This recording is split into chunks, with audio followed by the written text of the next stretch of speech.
Okay, just a minute. Let me disseminate something here. Let me just do something here very fast so that you guys... Thank you very much, Mr. Speaker, for giving me this opportunity, Mr. Speaker. My lubric nomenclature is Okea Doctor from Homa Bay County. And Okea Doctor is a cosmomentese Homo sapien from somewhere called Ndiwa constituency, Kanyadoto ward, Mr. Speaker.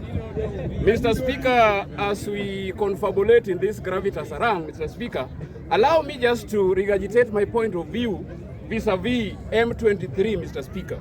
Let me give you the nitty-gritties of what is happening in this country, Mr. Speaker, and abroad. The agenda that we have, Mr. Speaker, the agenda that we have, in fact, the agenda that William Samoei Ruto is having in that peace, William Samoei Ruto is the chairman of peacekeeping in East Africa and Central Africa. And William Samoei Ruto has failed terribly to quench that war that is taking place in DRC Congo, Mr. Speaker. Everything that William Ruto is doing is failing, Mr. Speaker. Everything that William Ruto is touching is failing, Mr. Speaker. When war broke down in DRC Congo, Mr. Speaker, the first thing that William Ruto did is to call France President, Mr. Macron. In fact, that one was wrong.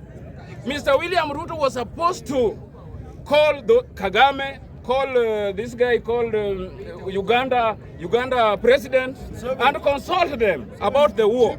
But William Samoei Ruto, the steps that is making every now and then is becoming a blunder. Everything that this guy is doing is becoming a blunder. And that blunder is really going to cost Baba Raila Amolo Odinga this thing that is going to have, Mr. Speaker.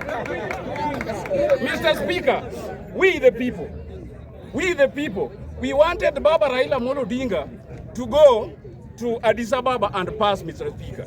But now that William Samoei Ruto has brought some blunder that is going to cost our Baba, because I don't know whether Kagame is going to vote for Baba now.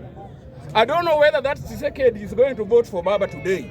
I don't know whether Yoweri Museveni is going to vote for Baba, because Baba needs 2/3 of majority so that he can pass, Mr. Speaker. Mr. Speaker, it is very important, and we are also calling upon the international community, because what is taking place in Congo, Mr. Speaker, is something that we cannot condone as Africa.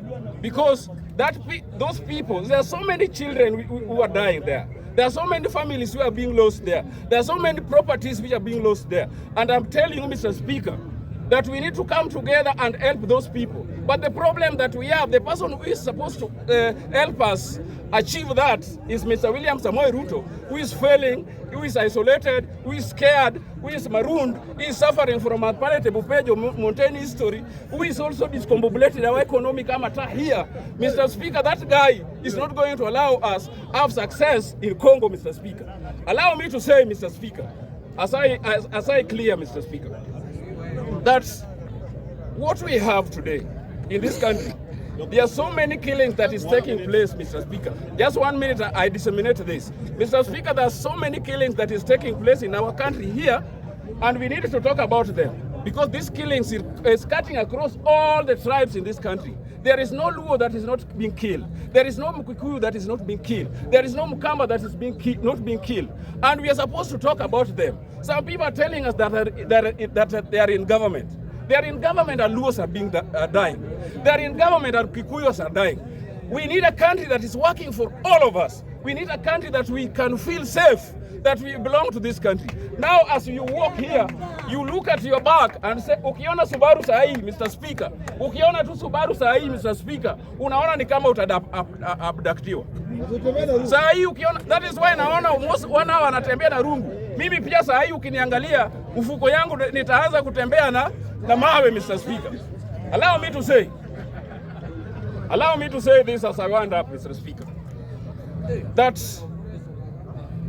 our county, Homa Bay County, was ranked #1 last time. Today, as we are speaking, our county is number 38. And I want to tell our governor, who is Mr. Nyawangaya, that the PR that is taking place in Homa Bay is just too much.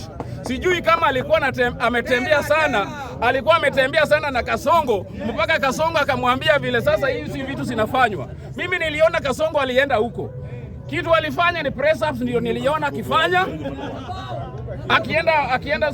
alienda Siaya, presa peke yake ndiye alikuwa anafanya. And I want to say, Mr. Speaker, hata kama ni wewe today you are number 1, next time you are number 38. Wewe ulipata aje hiyo number 1? It means uliiba hiyo. Huwezi toka number 1, huwezi toka number 1 na uende number 38. You can only take from number 1, then you go to number 5, then you go to another one, Mr. Speaker. And we are telling Nyawangaya, we know what is taking place in Homa Bay. There are some people who are stealing money, counting money there. And Mr. Speaker, let me tell you, we are tired with this. Because we cannot take around 5 years, wasting 5 years again, and we put you there so that we can have some success in there. But now you are becoming number 38. In fact, we are seeing you becoming number 47. Okay, Doctor from Homa Bay County. Thank you.